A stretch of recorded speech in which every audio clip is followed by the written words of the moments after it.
Hello students, welcome back to my YouTube channel. मैं हूं आदित्य तिवारी और आप सभी छात्रों का एक बार फिर से हमारे ऑफिशियल यूट्यूब चैनल साइंस स्टडीबल में बहुत बहुत स्वागत है। तो दोस्तों, आज से हम लोग बात करने वाले हैं जो हमारा व्यापारिक सेल है। हम लोग समझे हैं दोस्तों कि व्यापारिक सेल हमारा दो प्रकार से होता है। एक होता है प्राथमिक सेल, जिसे हम लोग बोलते हैं प्राइमरी सेल। एक होता है द्वितीयक सेल। ठीक है दोस्तों, तो प्राइमरी सेल में हम लोगों ने दो एग्जाम्पल को एकदम अच्छे तरीके से दोस्तों पढ़ लिया है और आज से हम लोग स्टार्ट कर रहे हैं द्वितीयक सेल, जिसे हम लोग बोलते हैं इंग्लिश में सेकेंडरी सेल। ठीक है दोस्तों, आप लोगों को पता है कि हम लोग क्लास 12th का इस समय केमिस्ट्री पढ़ रहे हैं। तो मेरे भाई, अगर आप हमारे चैनल पर दोस्तों पहली बार आए हो तो हमारे चैनल को यार सब्सक्राइब तो जरूर कर देना, क्योंकि आप लोगों को हमारे चैनल पर बोर्ड एग्जाम की तैयारी एकदम फ्री में कराई जा रही है और वो भी बच्चों बहुत ही बेहतर लेवल से। ओके, तो स्टार्ट करते हैं दोस्तों आज का लेक्चर। देखो, प्राथमिक सेल हम लोग बोल रहे थे। प्राथमिक सेल में हमारा क्या हो रहा था दोस्तों कि वहां पर हम लोग ऐसी बैटरी हम लोगों को ऐसी बैटरी मिल रही थी दोस्तों कि उसको हम लोग दोबारा रिचार्ज नहीं कर सकते। यानी अगर एक बार कोई बैटरी हमारे पास अगर हम लोग उसको यूज कर लिए दोस्तों, तो उसको हम लोगों को फेंक देना पड़ता है। जैसे आप लोग सिंपली बैटरी में जो सेल यूज करते हो दोस्तों, उसको आप लोग दोबारा रिचार्ज नहीं कर सकते हो। ठीक है, तो वो हमारी क्या थी, एक प्राइमरी सेल थी। प्राइमरी सेल में शुष्क सेल थी। ओके दोस्तों, ड्राई सेल हम लोगों ने पढ़ा है, बहुत ही इंपॉर्टेंट है वो। और अगर आप लोग नहीं देखे वीडियो तो जाकर के हमारे डिस्क्रिप्शन बॉक्स के चैप्टर नंबर 3 में आप लोगों को मिल जाएगा दोस्तों। ओके, तो स्टार्ट करते हैं आज का प्यारा सा लेक्चर दोस्तों। तो द्वितीयक सेल हम लोग किसे बोलते हैं, सेकेंडरी सेल हम लोग किसे बोलते हैं, आइए फटाफट हम लोग देख लेते हैं। ठीक है, ध्यान से देखिएगा कि वे सेल जिन्हें विद्युत धारा वे सेल जिनमें हम लोग विद्युत धारा प्रवाहित करके पुनः आवेशित अर्थात रिचार्ज कर बार बार उपयोग में लाया जाता है। ठीक है, ऐसा सेल जिसको हम लोग एक बार अगर वो खत्म हो जाए, उसका चार्ज खत्म हो जाए दोस्तों, तो दोबारा हम लोग उसको रिचार्ज कर दें, यानी दोबारा क्या कहते हैं, आवेशित कर दें। ठीक है दोस्तों, चार्ज करते हैं। ठीक है, तो क्या होगा, तो फिर उसको हम लोग अगर यूज में लाए जाए तो उस प्रकार से जो हमारा क्या होता है, सेल होता है, उसे हम लोग बोलते हैं दोस्तों द्वितीयक सेल, सेकेंडरी सेल। जैसे हमारा मोबाइल का बैटरी हो गया, मोबाइल का बैटरी हमारे पास क्या है दोस्तों, मोबाइल का बैटरी हमारे पास सेकेंडरी सेल है। क्यों सेकेंडरी सेल है, क्योंकि दोस्तों इसको हम लोग बार बार रिचार्ज करते हैं, फिर यूज करते हैं, फिर रिचार्ज करते हैं, फिर यूज करते हैं। समझ में आ गई बात? Very good. अगर ये बात समझ में आ गई दोस्तों, तो आइए हम लोग चलते हैं, इसके टाइप्स को पढ़ते हैं। हमारे पास ये दो टाइप है, हमारे एनसीईआरटी में ये दो टाइप का लिखा हुआ है दोस्तों। ठीक है, पहला सीसा संचायक सेल, जिसे हम लोग बोलते हैं लेड स्टोरेज बैटरी।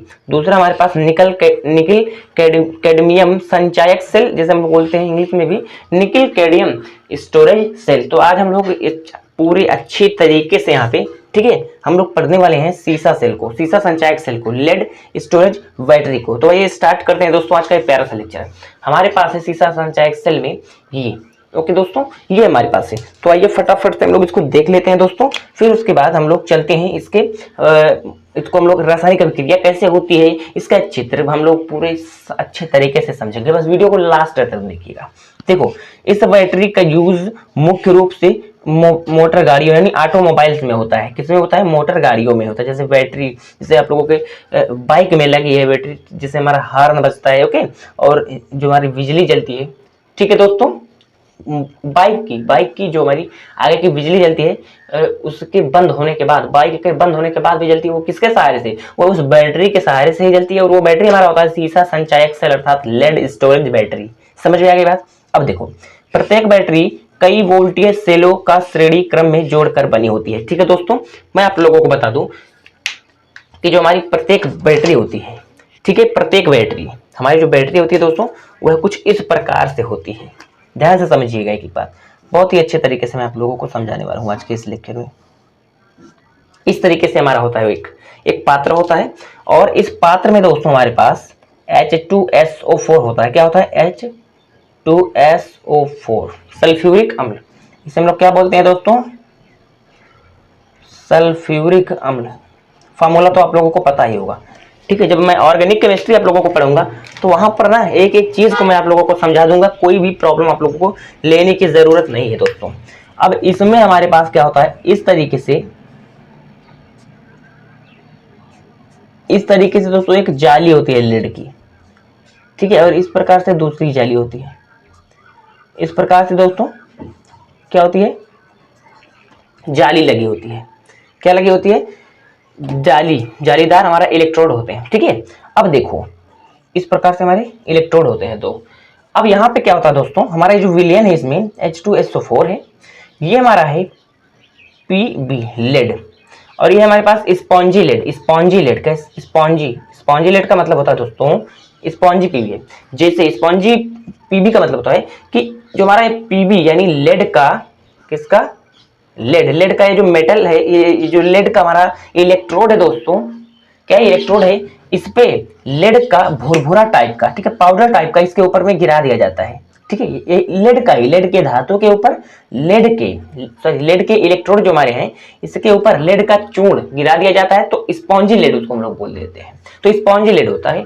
और हमारे पास दोस्तों ये जो, और ये एनोड का काम करता है, किसका काम करता है, एनोड का, और ये हमारा कैथोड का काम करता है, ठीक है दोस्तों, ध्यान से समझिएगा।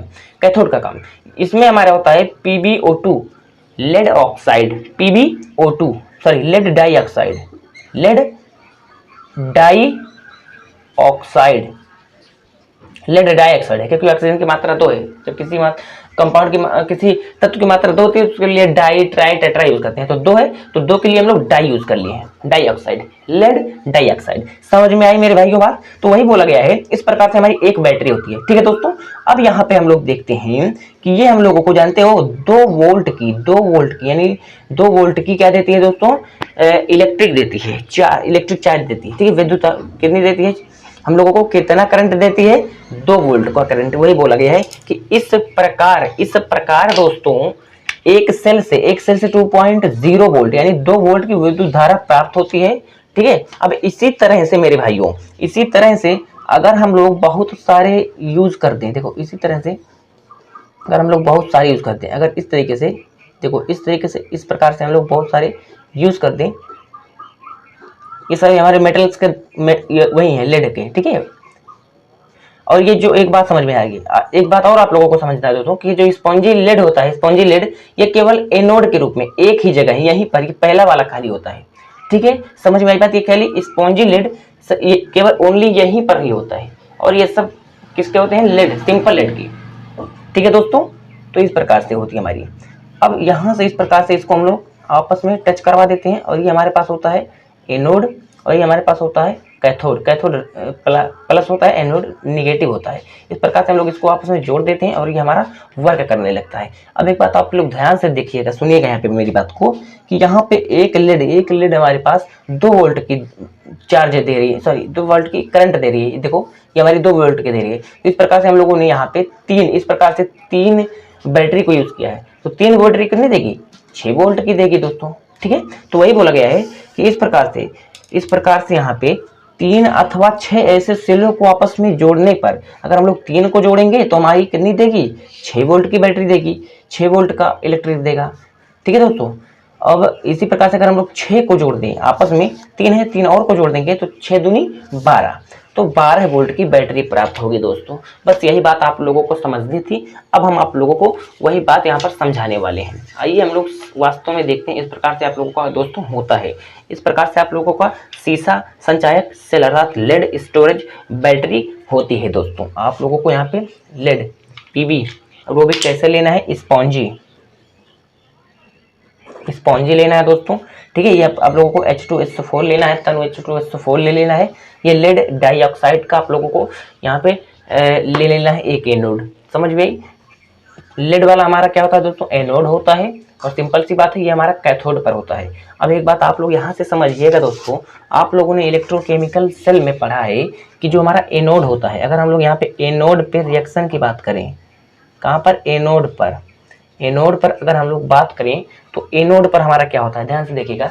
एनोड पर आप लोगों को भी पता है कि एनोड पर हमारा होता है ऑक्सीडेशन। क्या होता है दोस्तों, ऑक्सीडेशन होती है। तो यहाँ से आप लोग एक बात मेरी अपने दिमाग में हमेशा के लिए बैठा लो दोस्तों, कि हमारा एनोड पर ऑक्सीडेशन होगा, तो हमारे पास लेड है पीबी हमारे पास है दोस्तों। तो क्या करेगा Pb2+ में जा करके 2 इलेक्ट्रॉन लूज कर देगा, यानी ये यहाँ पर Pb2+ इस प्रकार से दोस्तों यहाँ पर क्या हो जाएंगे, Pb2+ इस पे आ जाएंगे, और बहुत सारे माइनस इलेक्ट्रॉन, ठीक है, माइनस यानी इलेक्ट्रॉन्स जो हैं वो यहाँ पर चले जाएंगे। और आप लोगों को पता है दोस्तों कि यहाँ से इलेक्ट्रॉन निकलेगा इस प्रकार से, दो इलेक्ट्रॉन, कितने, दो इलेक्ट्रॉन यहाँ से लूज होंगे, निकलेंगे और कहाँ जाएंगे। आप लोग इस तरीके से इसको हम लोग जोड़ देते हैं, यहाँ पर एक गैल्वेनोमीटर लगा देते हैं। ओके, तो इस प्रकार से हमारा इलेक्ट्रॉन यहाँ से जाएगा और इलेक्ट्रॉन का स्वागत करने के लिए हमारा कैथोड PbO2 यानी लेड डाइऑक्साइड यहाँ पर है इलेक्ट्रॉन का स्वागत करने के लिए। तो इस प्रकार से ये हमारा एनोड पर हुआ रिएक्शन। समझ में आ गई बात। अब एक बात आप लोगों को यहाँ पर ध्यान देना है कि जो हमारा H2SO4 है, ये हमारा जो H2SO4 है दोस्तों, ये एक इलेक्ट्रोलाइट है। ये एक इलेक्ट्रोलाइट के रूप में हमारे पास यूज होगा। इलेक्ट्रोलाइट मतलब विद्युत अपघट्य, विद्युत अपघट्य, ठीक है, विद्युत अपघट्य। ये क्या करेगा दोस्तों, ये जलीय विलयन में H+ और SO4-2 हो जाएगा। H+ SO4 अपने आयनों में आयनित हो जाएगा। क्या हो जाएगा, आयनित, H+ में और SO4 2- में। तो यहाँ से हम लोग देखेंगे जो हमारा H2SO4 होता है, ये क्या हो जाएगा, ये H+ और SO4-2 में कन्वर्ट हो जाएगा। ओके, तो यहाँ से दोस्तों ये जो हमारा Pb2+ है, यहाँ से SO4 2- के साथ है, तो यहाँ पे SO4 2- आयन्स में हो जाएंगे बहुत सारे। तो ये जो Pb2+ है और SO4 2- विपरीत आयन है, इस पर भी -2 चार्ज है, इस पर +2 चार्ज है, तो आसानी के साथ ये क्या हो जाएंगे दोस्तों, जुड़ जाएंगे। तो यहाँ पे हो जाएगा हमारे पास क्या, Pb2+ SO4-2 दोनों आपस में मिल करके PbSO4 क्या बना लेंगे, लेड सल्फेट बना लेंगे। क्या बना लेंगे दोस्तों, लेड सल्फेट बना लेंगे। इतनी बात समझ में आ गई, इतनी बात आप लोगों को समझ में आ गई है ना दोस्तों। अब एक बात ध्यान दीजिएगा यहाँ पे कि यहाँ पे दोस्तों जो हमारा H2SO4 है, H2SO4 जो है, यहाँ पे H2SO4 जो है, क्या इसकी कमी नहीं आ जाएगी, SO4 की कमी आ जाएगी, क्योंकि इसके साथ रिएक्शन करके PbSO4 बना ले रहा है और इसके ऊपर एक लेयर बना ले रहा है PbSO4 का।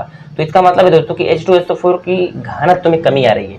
ठीक है दोस्तों, तो अगर हम लोग देखें जब ये रिएक्शन नहीं हुई थी तो इसका घनत्व, इसकी घनत्व क्या थी दोस्तों, इसकी डेंसिटी थी टोटल 1.38 ग्राम प्रति सेंटीमीटर क्यूब। ठीक है, सेंटीमीटर क्यूब। तो दोस्तों ये ठीक है धीरे धीरे कम होती जाती है, अर्थात इसका घनत्व जैसे जैसे ये वर्क करता है सेल, इसका घनत्व में कमी आती है। क्या आती है, कमी आती है। ये बात समझ में आ गई। ये बात अगर आप लोगों को समझ में आ गई तो बहुत अच्छी बात है। अब आइए दोस्तों हम लोग देख लेते हैं फटाफट से कि हमारे कैथोड पर कैसा रिएक्शन होगा। ये एनोड वाला रिएक्शन उम्मीद है कि आप लोगों को समझ में आ गया होगा। कैथोड पर हमारे जो रिएक्शन होगा आप लोगों को पता है रिडक्शन होगा। ठीक है, रिडक्शन यानी दोस्तों हमारे कैथोड पर कौन है, ध्यान से देखिएगा, PbO2 लेड डाइऑक्साइड। तो PbO2 लेड डाइऑक्साइड जो है ये क्या करेगा, यहाँ से दोस्तों SO4-2 को ले लेगा और यहाँ से ये H+ को भी ले लेगा। किसको, ये जो H+ हमारे पास है, ये जो H+ है दोस्तों इसको भी ले लेगा, +H+। ठीक है, और यहाँ से जो 2 इलेक्ट्रॉन्स आ रहे हैं इनको भी तो ले ही लेगा, यानी इनको भी ले लेगा। अब आइए मैं आप लोगों को इतनी चीज़ों को समझा दे रहा हूँ कि कैसे कैसे क्या हुआ है दोस्तों। ठीक है, सिंपल है। Pb लेड डाइऑक्साइड हमारे पास एनोड कैथोड के रूप में है दोस्तों। आप लोगों को पता है कि कैथोड पर हमारे रिडक्शन होता है, कैथोड पर हमारे रिडक्शन होता है। ठीक है, तो रिडक्शन होगा अर्थात 2 इलेक्ट्रॉन को क्या करेगा दोस्तों, ग्रहण कर लेगा ये। तो यहाँ से क्या होगा, ध्यान से देखिएगा, यहाँ से सबसे पहले आप लोगों को मैं समझा दूं कि यहाँ से रिएक्शन के दौरान 2H2O बनेगा, दो जल के अणु वाटर बने जाएंगे। क्या, वाटर कैसे बन जाएंगे दोस्तों, ध्यान से देखिएगा। यहाँ से आप लोगों को जो H+ है ये 4 में ले लेना है, यानी H+ की मात्रा आप लोगों को 4 ले लेनी है दोस्तों। ठीक है, कितनी ले लेनी है, 4 ले लेनी है। ओके, अब देखो, अब यहाँ से ये PbSO4 लेड सल्फेट बना लेगा, PbSO4 बना लेगा, PbSO4 बना लेगा। समझ में आएगी बात, ये Pb इस SO4 2- के साथ जाकर के PbSO4 बना लेगा। ये बात समझ में आ गई। अब यहाँ से 2 ऑक्सीजन बचे हैं, 2 ऑक्सीजन और यहाँ से इसके साथ 2 ऑक्सीजन और 4 हाइड्रोजन, इस प्रकार से दोस्तों H2O बना लेंगे। क्योंकि आप लोगों को पता है H2O का मतलब होता है, 2 H2O का मतलब होता है कि आपके पास हाइड्रोजन कितने होने चाहिए, 4 होने चाहिए, और ऑक्सीजन कितने होने चाहिए, 2 होने चाहिए। ठीक है दोस्तों, ये होनी चाहिए। तो आप लोगों को ये समझ में आ गई कि यहाँ पे 2 H2O हमारे पास हो गए, ये भी बात समझ में आएगी। अब यहाँ पे 2 इलेक्ट्रॉन हमारे इस SO4 2- को यहाँ पे देखो दोस्तों, यहाँ पर H+ की मात्रा 4 है, तो यहाँ पे क्या होगा, कि 2 इलेक्ट्रॉन इसीलिए यहाँ पर आ जाते हैं ताकि हमारा जो चार्ज है वो न्यूट्रल हो जाए, ताकि वो चार्ज हमारा न्यूट्रल हो जाए दोस्तों। ठीक है, तो हमारे पास इस प्रकार से यहाँ पे ये रिएक्शन होती है। ठीक है दोस्तों, ये रिएक्शन हो गई। अब देखो यहाँ पे आप लोगों को पता है कि जो H2SO4 है दोस्तों, H2SO4 में क्या हो रही है, कमी हो रही है। क्या हो रही है, कमी। कमी क्यों, कैसे कमी हो रही है दोस्तों, मैं आप लोगों को ये बता दूं। कमी यहाँ पर ऐसे हो रही है दोस्तों, ऐसे में कमी हो रही है क्योंकि आप लोगों को पता है कि SO4 देखो यहाँ पर भी यूज हुआ, यहाँ पर भी यूज हुआ, तो H2SO4 में ठीक है दोस्तों कमी हो रही है। कमी हो रही है कि नहीं, क्योंकि SO4 और यहाँ पे H+ भी यूज हो रहा है दोस्तों। तो H2SO4 में कमी आ रही है क्योंकि ये क्या हो रहा है, यूज हो रहा है, क्योंकि ये यूज हो रहा है दोस्तों। तो इसका घनत्व तो पहले इतना था, इसका घनत्व तो पूरा एक बैटरी का दोस्तों 1.38 ग्राम प्रति सेंटीमीटर क्यूब था। तो अब जब पूरा वर्क कर लेगा, यानी जब डिस्चार्ज हो जाएगा दोस्तों, तो उस समय में इसका घनत्व तो आप लोग लिख लीजिएगा। ठीक है, उसका घनत्व होता है 1.20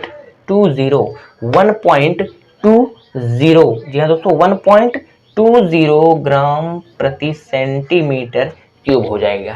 ठीक है दोस्तों, तो अगर इतनी चीज आप लोगों को समझ में आ गई है मेरे भाइयों, तो आई होप यार कि आप लोग एकदम बेहतर तरीके से सीसा संचायक सेल को समझ चुके हो। बस इतनी चीजें आप लोगों को इसमें समझनी थी। अब अगर आप लोगों को दोस्तों यहाँ पे पूर्ण सेल, यानी आप लोगों को बताइए एक हाफ सेल रिएक्शन है, हाफ सेल रिएक्शन है ये है, और एक हाफ सेल रिएक्शन ये है। अगर आप लोगों से इसके बारे में पूर्ण सेल रिएक्शन पूछ ले तो आप लोगों को पता है यहाँ से एनोड और कैथोड को लिख लोगे आप लोग, एनोड और कैथोड को लिख लोगे। एनोड और कैथोड को आपस में जो कटेगा उसको काट देना, जैसे 2 इलेक्ट्रॉन से 2 इलेक्ट्रॉन यहाँ पे कट जाएगा दोस्तों, SO4 कट जाएगा, यहाँ पे Pb2+ और यहाँ पे PbO2 बनेगा। ठीक है, और ठीक उसी प्रकार से आप लोगों को ऐसे लिख लेना है और आप लोगों को पूर्ण सेल रिएक्शन मिल जाएगा। ठीक है दोस्तों, मैं आप लोगों को शुरू से ये सब बताते आया हूँ, तो ये तो आप लोगों के लिए एकदम मक्खन हो गया होगा। तो यार अगर ये टॉपिक आप लोगों को समझ में आ गया दोस्तों,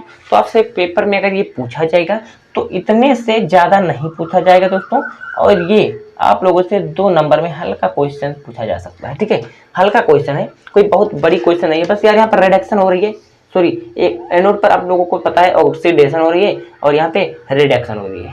केमिकल रिएक्शन इसमें होने वाली अगर आपसे पूछ लेगा कि सीसा संचायक सेल में आप लोग बता दीजिए कि कौन सी रिएक्शन हो रिएक्शन को समझा दो, हाफ सेल रिएक्शन को बता दो या पूर्ण सेल रिएक्शन को बता दो। ठीक है दोस्तों, तो इतनी चीज पूछेगा और इससे ज्यादा नहीं पूछेगा। ठीक है दोस्तों, तो उम्मीद करता हूँ यार आपको ये टॉपिक आज का समझ में आ गया होगा। इसका यूज भी आप लोग पढ़ चुके हो, इसका यूज कहाँ होता है, मोटर गाड़ियों में होती है। ठीक है दोस्तों, तो यार आप लोग इतनी चीजों को आप लोग तैयार कर लीजिएगा। अगर किसी भी प्रकार से कोई प्रॉब्लम हो रही है तो आप हमारे इस नंबर पर दोस्तों कॉल या मैसेज कर सकते हैं। ठीक है दोस्तों, तो मिलते हैं नेक्स्ट टाइम यार, तब तक बने रहो आप हमारे चैनल।